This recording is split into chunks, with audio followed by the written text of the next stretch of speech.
Okay, teachers, welcome back to another week of classroom management by design for the primary teachers. Hopefully you've been loving this series. Every week we are coming with you with new classroom management strategies that you can try in your classroom. If you are new here, I am Lauren Zbee and I am the founder of Lesson Plan Toolbox, where we help primary teachers master classroom management every single day, easily, consistently, and effectively, which is probably most important and what we're most proud of. Let's jump into this week's topic. We are going to talk about mastering conflict resolution in a primary classroom this week. So we are going to give you 10 strategies that you can try. Again, as I always say, take these, tweak these, use these. It's completely up to you, whatever feels right for you. But these are just helpful ideas to get you started and get your students kind of resolving their conflicts on their own, okay? Conflicts in the primary classroom can feel like daily hurdles, especially after recess time or after lunch, depending on how your schedule is. But what if we tried to flip the script on this? Rather than seeing conflicts as disruptions, let's try and flip the switch by taking these moments and turning them into golden opportunities for growth, for empathy, and for collaboration. And I know that sounds impossible, but it's not. If you're a primary teacher and you're struggling with conflict resolution, or maybe this is something you just want to get yourself more familiar with, know that you're not alone. We are going to give you some strategies that are going to help you navigate this tricky area with ease and effectiveness. So stick with us. You might also want to read this one because sometimes, you're hearing it, but it might stick better if you're actually reading it too. Okay. So here's our first strategy. We're going to go kind of quick through these. It's the power of I statements. Have you ever noticed how when students often point fingers when they're upset, they don't want to take onus of the behavior? Instead of "you took my pencil," with these statements, we're going to teach them to use I statements, right? And the shift might sound simple, but the results are like transformative for your classroom. For example, a student could say, "I feel pretty upset right now when you took my pencil without asking." They're not accusing, they're just stating the fact of how they feel. See the difference there? Now you've moved from accusations to self-expression, and it's magical. And when you tie these in with the ippy kids, it really becomes magical. This whole I statement approach, it reduces defensiveness and it opens up those doors for understanding and the communication that you want your students to foster amongst themselves, whereas you're serving as the guide on the side. So that's number one. Number two, you can create a peace table or a peace corner, right? Calm down corner. I like to call it a peace corner. Conflicts don't always need instant resolutions. Sometimes students need that safe, designated space to just take a breath and reflect on whatever happened. This is where you want to introduce your peace table. This is your calm spot in your classroom where students can retreat to sort out their differences. And you might want to add a peace talk script or even a conflict resolution cards, which we'll talk about later on. But these cards are going to guide your students towards a solution. This turns your classroom into this element of peace, almost like a sanctuary of growth rather than a battlefield. You're creating that calm, giving them that space, and it might be separate from your calm down corner. You might have just a little designated table. It doesn't have to be anything big, where when two students are disagreeing, you say, "Let's go to the peace table. We'll talk about it." Use your conflict resolution cards and have that conversation with them. Okay. Number three, this one is called Stop, Think, Talk. This is a great one. Ever feel like conflicts explode before they can be addressed? And it could be with grown-ups, but in this case, we're talking about with students. Well, teaching the stop, think, talk method, it gives your students the tools to just take a moment to pause when things start to go awry. First, they stop their actions. Next, you teach them to think about how they feel and what the issue is that they're giving their energy to. Finally, they talk it out with their friend or their peer, or even with you. And this is moving them from that reactive perspective to reflective problem solving, which is exactly what you want. This method, it gives the students space to process their emotions, which is what they need, and then decide on a peaceful approach before speaking. It's really effective. You have to model this one a lot, but once they get the hang of it, it is really super effective. Our fourth strategy for you is role playing to resolve real problems. In our community, we have our student behavior scenario of the day cards. Teachers do this all the time with these cards. Some teachers do it on a daily basis to help teach expected behaviors in the classroom. Okay, but role playing is huge. Our student behavior scenario of the day cards give scenarios for every single day of the school year, and teachers just love it because they can do this consistently in their classroom. So here's what you do. Put your students in the driver's seat with the role playing. Whether it's two students acting out a disagreement that happened on the playground, or maybe you have a group reenacting a classroom conflict. The role playing is going to help your students understand different perspectives. And again, when you use these strategies and tie them into the IPPY kids, because there's a whole IPPY kid designated to perception, this is just a truly magical formula. The role playing is a low stakes way for your students to practice conflict resolution in front of their peers. It's getting them to learn the language. Make it fun by adding puppets or some type of props to it. Your students will fall in love with this. The younger they are, the more fun, the more their imaginations will go crazy with this.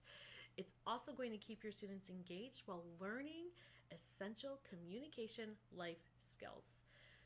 So much more beyond the academics. It's really tapping into these multi-sensory senses that they have, these 6 social cognitive senses that they have, okay?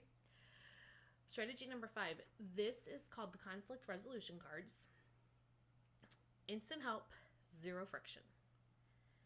Your students don't always know what to say when their emotions are running high, when someone has hurt them or they are just upset.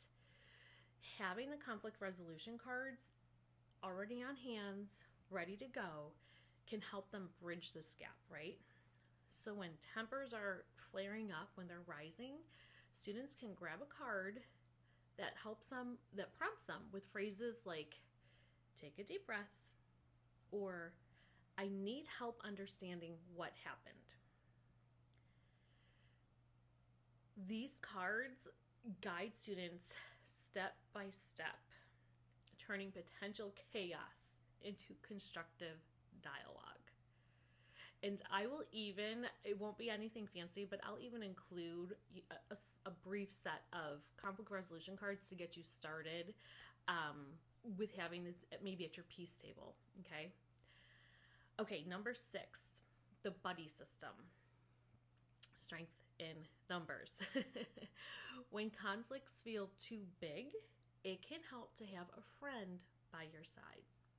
And if you've never tried this, try this one, because it is amazing when they have their friend with them, how stories change and the whole feeling of the situation shifts. When you implement a buddy system, or I should say implementing a buddy system pairs students with a peer who can help mediate. It's not just necessarily on you.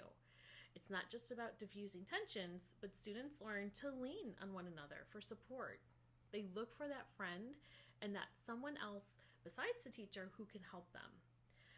Of course, this is going to help foster that sense of community and collaboration in your classroom, which is always the goal in helping them to build their relationship. The magical piece of this one, it lightens your workload as the sole conflict resolver. You're giving them the power to show them they can do this together. And you can just be the guide on the side. Okay, we are up to number 7 already. Empathy building through class discussions. Empathy is at the heart of conflict resolution. A weekly class discussion centered around empathy can work wonders for your classroom and for conflict resolution. You can try reading storybooks with scenarios that invite students to think about how different characters feel. I think it's like the Danny, I can't remember off the top of them, but if you search children's storybooks that offer different paths or solutions, or I don't know, I think they're called like Danny Do books or something, and the students get to pick what road the character goes on. Those are great books to start with, okay? After reading a book, you might say, how do you think Danny felt when John grabbed his toy? What could he have done differently? I mean, truly, any book you pick up is going to have a conflict in there, and you just really get it into the character's perspective, right? Empathy becomes a classroom habit, which makes future conflict resolution so much easier to solve, okay? But you have to try and do it like a storybook based on characters at least once a week. And there are so many. Like I said, pretty much any book you picked up, you're getting them to see the conflict from the character's perspective.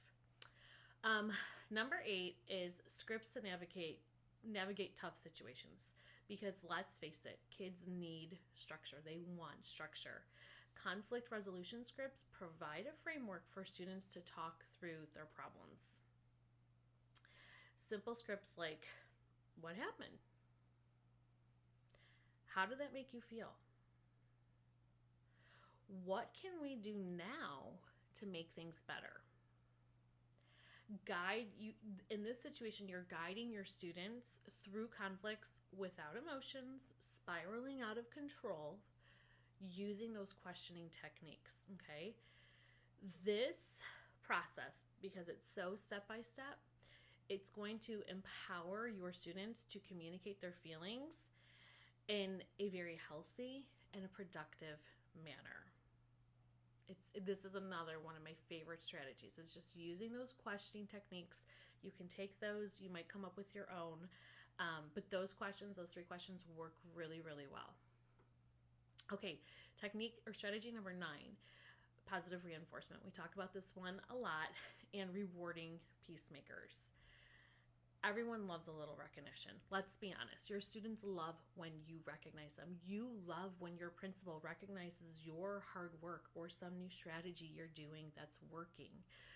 When students resolve conflicts on their own, give them some type of positive reinforcement reward. It could just be words of encouragement. That is a-okay.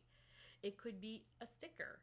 You might have a peace prize, which might be like just a little stamp or something, or just a little sticky note that says, I saw what you did. Thank you so much. It could just be acknowledging them in front of their class. The positive reinforcement, though, it goes so far with our students because it's going to keep them wanting to practice these skills. They know they made you happy. They're proud of themselves because they solved this situation on their own. And they realize that peacemaking can be just as rewarding as winning some type of game. It's that same energy, and that's what you want for them. Okay, and number 10, this one is centered on you. You, the teacher, as a mediator. You model the magic. Sometimes conflicts need your touch. It's that simple. As the teacher, you're a mediator. You're modeling these essential life skills for your students. When they see you listening patiently to both sides of a situation, you're expressing empathy, and you're guiding the conversation towards a solution, you're not just resolving one issue, but they're seeing this. So you're teaching them how to navigate all future conflicts. They're observing everything you do. You might even tell a story about a conflict you had with another teacher or something that happened at home with one of your children or with your spouse. Your role as a mediator is so powerful, and your students are going to carry these skills with them long after they leave your classroom, just like every other skill we have gone through. And I think we're up to like week 15 or 16 in this series. So be mindful of that, okay? Conflict resolution in the primary grades doesn't have to be stressful or time consuming. Flip the switch on that. By implementing not even all of these strategies, but choose some, maybe choose 2 or 3 of these strategies, you are going to just cultivate a classroom culture that it values empathy, communication, and collaboration, and that should be your goal even beyond academics. Sorry about the neighbor's dog.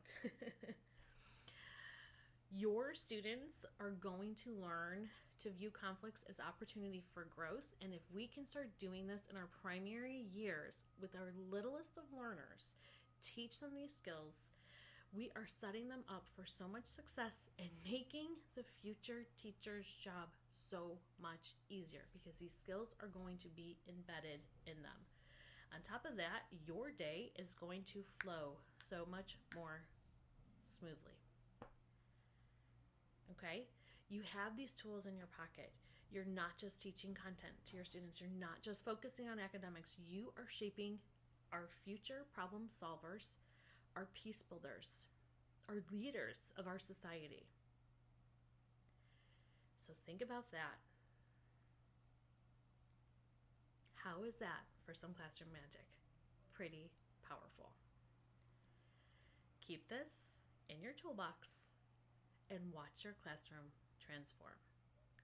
Okay, until next week, we will see you again with another segment of Classroom Management by Design for the primary classroom.